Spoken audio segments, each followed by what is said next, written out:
Thank you for joining Wars of the Rosies, and this is Why Run Away? You Won't Catch Happiness That Way by Frater, Walter J. Smyth.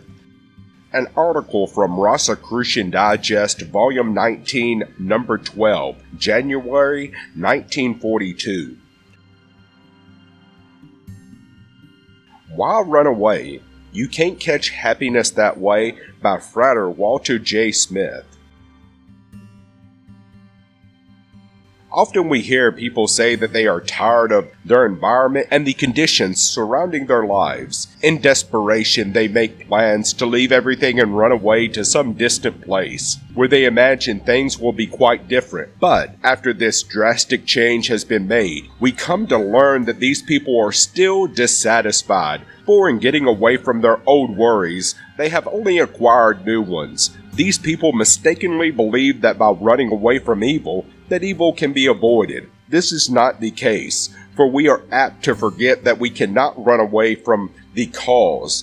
The cause remains with us, and its effects are multitudinous. Understanding this, we discover why it is that when we overcome one set of worries, we automatically acquire a new and totally different set. Have we not frequently come across people who are always complaining about a lack of money, and they insist that all their troubles and worries would vanish if they only had more of it? Later, when their position improves and they no longer have to scrape and stint, what happens? Has the extra money in some magic way dispelled all their troubles? Not a bit of it. It has certainly dispelled the financial worries, but in losing these, they have come face to face with problems they never had before. Therefore, instead of mistakenly imagining that we can banish worry by running away from it, let us view the thing from a more realistic viewpoint. First of all, let us look at the particular problem confronting us, which may affect either people or things, or both. We discover that it is not an isolated condition at all. It is only one of the many effects of a single cause. So the cause is the thing we must tackle. Now we shall find that there will be only a few causes, and generally these can be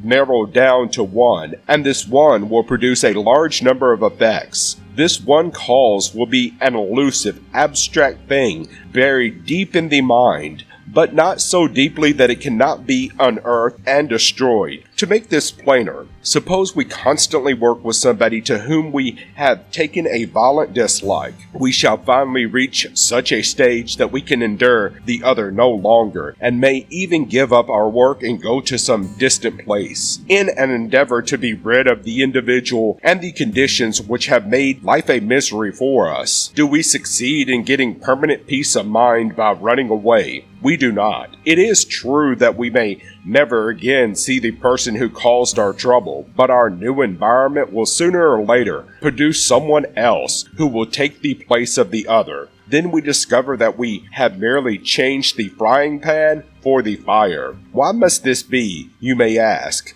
The answer lies in the cause which we carry around with us, and the cause never fails to produce its crop of effects. Again, we may be employed by a man whom we consider works us too hard and pays us too little, or we may be constantly chafing against semi-poverty. But whatever the problem in this direction may be, the root cause will be found to be the same, and in every instance this is located in the mind. If our thinking is clouded by constant suspicion, doubt, and distrust, and our minds have a pessimistic twist, we can never be happy in any environment. A warped mental concept of life that makes us doubt the very idea of good produces a condition that brings a full crop of evil. In other words, our suspicions make us expect evil, and what we expect, we invariably find. Hence the biblical phrase, "Ask, and it shall be given to you." To expect evil or bad conditions is equivalent to asking for them.